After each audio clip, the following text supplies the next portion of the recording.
dadweynaha qaarkiis waa ka digtoon yihiin halista coronavirus oo wacyigelintu waa gaartay muhiim ayayna u arkaan isticmaalka maaska afka iyo sanka lagu daboosho iyo in la kala fogaado isgacanqaadkana la joojiyo. Guddiga wacyigelinta qaran ee coronavirus ayaa agabka looga gaashaanto cudurkan u qaybiyay wadayaasha gaadiidka, rakaabka iyo dadka ku lugeynayay isgoyska iyo jidadka degmooyinka Shibis iyo Kaaraan ee gobolka Banaadir.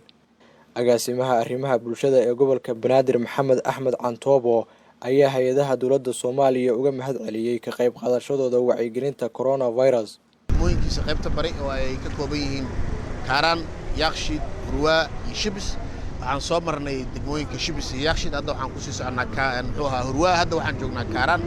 waa maalintii shanaad oo aan si joogto ah halkan ugu imaano maamulka degmada iyo annaga aan ka wada qayb qaadano wacyigelintan maamulka gobolka Banaadir, wasaaradda warfaafinta, wasaaradda diinta iyo waqaafta iyo wasaaradda caafimaadka iyo dhammaan bulshada qaybaheeda kala duwan hadday noqoto bulshada rayidka waa ka wada qayb qaataan annagoo fulinayn awaamirta ka soo baxday madaxdeenna madaxweyne Maxamed Cabdullaahi Farmaajo iyo ra'iisul wasaare Xasan Cali Khayre. awaamirtaasoo ahayd in dadka la gaaro degmo waax laan tabeelle ilaa daris guri cid walba inay gaarto xogta ah ka hortagga cudurka coronavirus wacyigelintiisa. Sowdo Maxamed Gaabow oo ah gudoomiye ku-xigeenka arrimaha bulshada degmada Kaaraan ayaa tilmaamtay inay sii wadi doonaan wacyigelinta cudurkan si ay hoos ugu dhacdo tirada dadka ah ee xanuunkan qaadaya. waxaan halkaan u taaganahay oo aan u joognaa inaan sii wadno oo aan joogteyno wacyigelintii aan uga hortagaynay cudurka safmareenka ah ee dhibaatada baan ku haya caalamka ee COVID-19. waan ku faraxsanahay inaan mar walba annagoo shaqada ku jirno ay kormeerkana soo gaaraan. waxaan rajaynaynaa bulshada degmada Kaaraan inay wacyigelintaas si fiican ay u gaarto wax badan ay ka faa'iidi doonaan.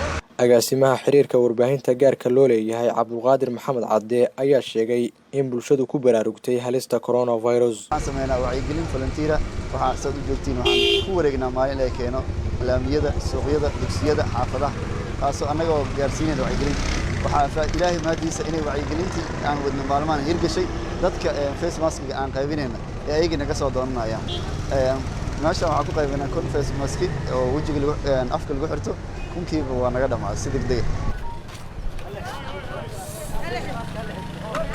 Guddiga ka hortagga xanuunka coronavirus ayaa degmooyin ay ka mid yihiin Kaaraan, Shibis iyo Yaaqshiid ee magaalada Muqdisho maanta waxay ka wadaan wacyigelinta ay dadka u soo jeedinayaan oo la xiriirta xanuunkan sida dhaqsaha ku faafa. waxay qaybiyeen maaski ama marada afka iyo sanka lagu xirto ee lagu aaminsan yahay inay xanuunkan celin karto iyo sidoo kaleeto wacyigelino la xiriira nolosha dadka iyadoo looga digayo xanuunkan iyo in dadku kala fogaadaan isleys badan la qaato. dhammaantoodna waxay yihiin waxyaabaha la doonayo in lagu wacyigeliyo coronavirus oo adduunka si weyn ugu fiday, Soomaaliyana ay ka mid tahay wadamada uu saameynta ku yeeshay. Maxamed Muuse Tarsan, warbaahinta qaranka.